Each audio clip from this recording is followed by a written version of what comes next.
से लॉज में रात के 1 बजे बालकनी पर खड़ी सोच रही थी कि वो शिवानी को कॉल करे या न करे कि तभी डोरबेल बजी और बाहर से आवाज आई कि उसकी आईडी लॉज के रिसेप्शन पर ही रह गई थी। गायत्री ने दरवाजा खोल दिया। सामने खड़े आदमी को देख गायत्री जोर से चिल्लाई और दरवाजा बंद करने लगी। हटो यहाँ से। ऐसा ही राकेश ने अपना जूता दरवाजे पर अड़ा दिया और एक धक्का दिया। You rascal. जैसे ही गायत्री दरवाजे से हटकर रूम के अंदर गिरी, वैसे ही राकेश अंदर आ गया और उसने दरवाजा बंद कर दिया। हाँ भाई सियानी, तूने क्या सोचे बुड्ढे को उतार के भाग जाएगी तो हमें मिलेगी ही नहीं। तुम हो कौन और ये क्या बदतमीजी है? I will call the police. अभी बताती हूँ तुम्हें। राकेश एक कुर्सी खींचकर उसके सामने बैठ गया। अरे तू पुलिस को बुलावेगी और पुलिस झट से तेरे सामने होगी। पूछ क्यों? क्योंकि मैं ही पुलिस वाला हूँ और इसी हैसियत से मैं तुझसे ये पूछना चाहता हूँ कि तू ये मनमोहन देसाई उर्फ मन्नू से फिरौती क्यों मांग रही है रे? गायत्री थोड़ी सी डरी डरी दिखाई देने लगी। राकेश और चौड़ा हो गया। देख, तू चाहे तो नाटक कर सकती है, पर मैंने लॉज वाले को बोल दिया है कि जब तक मैं न कहूं तुझे जाने न दिया जाए। अब या तो पूरी रात अपना रंडी रोना कर या मुझे सच सच बता दे कि कहानी क्या है। फिर अपनी कहानी अपने मन से और गंदी वीडियोस अपने मोबाइल से डिलीट कर दे। बात खत्म। फिर ना मैं तुझे जानूं और ना तू मुझे जाने। बोल, मंजूर? गायत्री जमीन पर बैठी बैठी कुछ सोचने लगी। फिर अचानक से वो रो पड़ी। अरे एक घड़ियाली आंसू मुझे ना दिखा चोरी। मान बात, अब ये रहने दे, असल बात पे आना। Mannu is an asshole. He raped me. क्या? ये क्या बोल रही है? कुछ भी बक रही है के? मैं सच कहती हूँ। तू सच तो कह रही होगी, पर तेरे आंसू क्यों ना आ रहे? ये कैसा ड्राई ड्राई हो रही है तू? मैं बताती हूँ पूरी बात क्या है, फिर आप ही बताना मैंने सही किया या गलत। राकेश आराम से फैलकर बैठ गया। गायत्री भी उठी और उसके सामने ही बेड पर सिकुड़ कर बैठ गई। अपने हाथ दबाने की वजह से राकेश को उसके क्लीवेज का नजारा होने लगा। हुआ ये था सर कि मैं और मन्नू फर्स्ट टाइम ट्रेन में मिले थे। उसकी सीट में कुछ इशू था तो वो मेरी सीट में बैठ गया और हमने बैग्स उसकी बर्थ पे रख दिए। फिर अचानक रात में वो मुझसे बदतमीजी करने लगा। कैसी बदतमीजी? यहाँ वहाँ हाथ लगाने लगा। ओहो, फिर तो मजा ही आ गया होगा तुझे, नहीं? गायत्री ने ऐसे घूर कर देखा जैसे राकेश ने उसे गाली बक दी हो। अच्छा घूर मत, आगे बता क्या हुआ? गायत्री फिर सुबकने लगी। अभी उसकी आंख से 2 आंसू भी लुढ़क पड़े। फिर मैंने उसको मना किया, एक थप्पड़ भी लगाया। आपको यकीन ना हो तो आप मन्नू से पूछ लेना। उसके थप्पड़ के चक्कर में एक बुढ़े अंकल से झगड़ा भी हो गया था। चल मान लिया, आगे बता। फिर उसने माफ़ी मांगी, फिर बहुत रिक्वेस्ट की तो मैं मान गई। देन हम दोनों पूरी रात बात करते रहे। उसके बाद मेरा स्टेशन आ गया तो मैं उतर गई। अच्छा, कौन सा स्टेशन है तेरा? कोटा। आगे? फिर वो मुझसे रोज़ फ़ोन पर बातें करने लगा और एक बार कोटा मिलने भी आया। और फिर रुक एक मिनट रुक। ये कोटा कब आया वो? अभी तो अंबाला दिल्ली से मुंबई में ही आधा हुआ जा रहा था। वो 1 नहीं 2 बार आया था।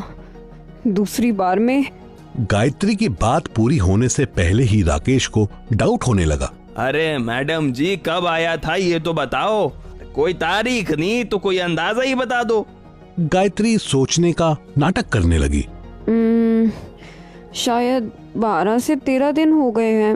राकेश ने अपनी छोटी सी नोटबुक निकाली और उसमें 13 दिन लिख लिया। फिर उसने मुझे प्रपोज किया, मुझे होटल ले गया, बहुत अच्छे से मुझे ट्रीट किया। मेरे साथ, और फिर हम दोनों के बीच सब हो गया।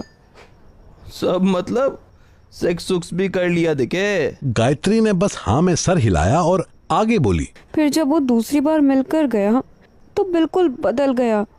अभी 3 दिन पहले उसने बताया कि वो हमारे रिश्ते को आगे नहीं बढ़ा सकता क्योंकि वो शिवानी नाम की लड़की के साथ शादी करने वाला है। राकेश ने ठुड्डी पर उंगली रख ली और सोचने की एक्टिंग करने लगा। तो फिर तूने सोची कि इस चूतिए को एक सबक सिखाया जाए। इसके साथ लास्ट टाइम मिलने का ड्रामा करती हूँ, इसके साथ सेक्स सुक्स करती हूँ और फिर मैं इसको इसी की वीडियो दिखाकर ब्लैकमेल करूंगी। यही है ना मैडम जी? हाँ ठीक है। गायत्री ने फिर निगाह झुकाकर हाँ कह दिया। मैं सच बता रही हूँ, मेरा इंटेंशन पैसे कमाना नहीं था। मैं बस इतना चाहती थी कि शिवानी को पता चल जाए कि वो किससे शादी करने वाली है और मन्नू एटलीस्ट मुझे सॉरी बोल दे।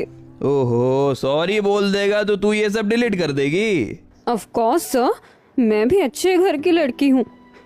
मैं ये सब करना नहीं चाहती थी but Mannu forced me to do सो।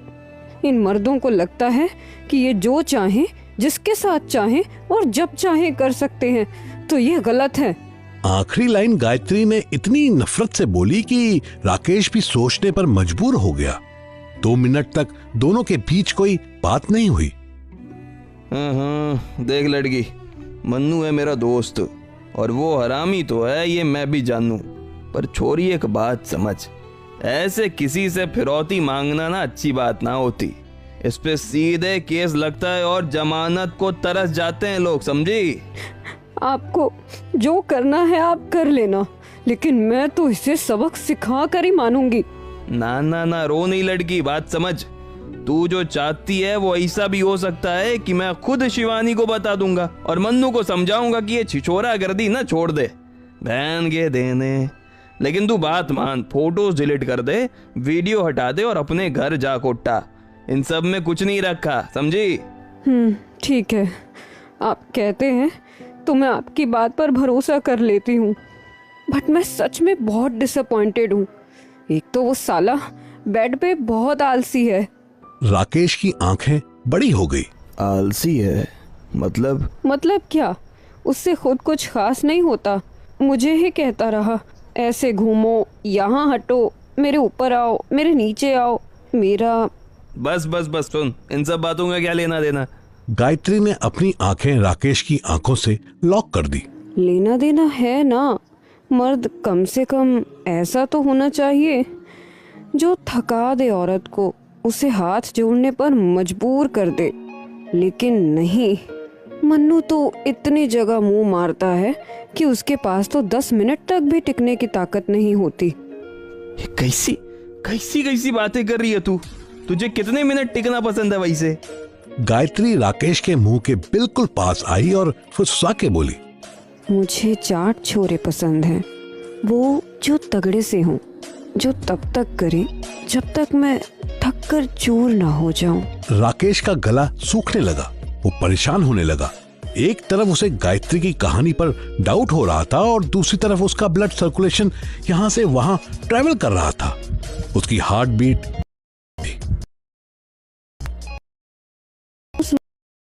खुश तो नहीं हो।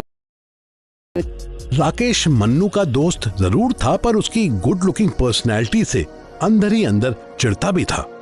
गायत्री के ऐसे डायरेक्ट पूछ लेने से उसका लालच 7वें आसमान तक पहुंच गया और उसने गायत्री के बाल पकड़ लिए। जोर से पकड़ो ना। ये जो भी जादू टोना कर रही है ना हरामजादी, ये मुझ पे ना चलेगी। चल चुपचाप वीडियो डिलीट कर सारी, चल। हाय, और गाली दो ना, गंदी से गंदी गाली दो। राकेश ने देखा कि गायत्री ने अपनी आंखें बंद कर ली और होठ खुले छोड़ दिए। राकेश के पेशेंस का टाइम अब होने लगा। पीछे के बाल पकड़े होने की वजह से उसे आगे का क्लीवेज भी बहुत शानदार दिख रहा था। राकेश उस पर झपट पड़ा। और काटो ना, जोर से। राकेश ने एक ही झटके में उसका टॉप आगे से फाड़ दिया। गायत्री ने अंदर ब्रा भी नहीं पहनी थी। उसका गोरा बदन राकेश के मुंह में पानी ला रहा था। गायत्री ने भी एक झटका मारकर उसकी यूनिफॉर्म के 2 बटन तोड़ दिए और राकेश की गर्दन पर किस करने लगी। यहीं से दिखाई दिया कि राकेश के शोल्डर पर यूपी पुलिस लिखा था। राकेश ने उसे गोद में उठा लिया कि गायत्री ने टोका, रुको 1 सेकंड, कॉन्डम है? नहीं, वो तो ना है। फिर एक काम करो, जाओ वॉशरूम और अपना प्राइवेट पार्ट अच्छे से धो के आओ। जाओ। उसे क्या होगा? क्या नहीं होगा पूछो, कोई इशू नहीं होगा, जाओ ना। राकेश हीट पकड़ चुका था। इस टाइम गायत्री उसे बाथरूम जाने के बजाय छत से कूद जाने को कहती तो शायद वो भी कर देता।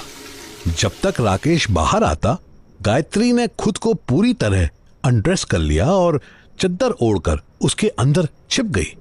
राकेश यूं तो शादीशुदा था, लेकिन इस तरह की फैंटेसी उसने फिल्मों में बहुत देखी थी। उसके दिल की धड़कनें तेज थी। आओ ना, अंदर आ जाओ। राकेश के पलंग पर चढ़ते ही गायत्री ने मुंह भी अंदर छुपा लिया और हंसने लगी।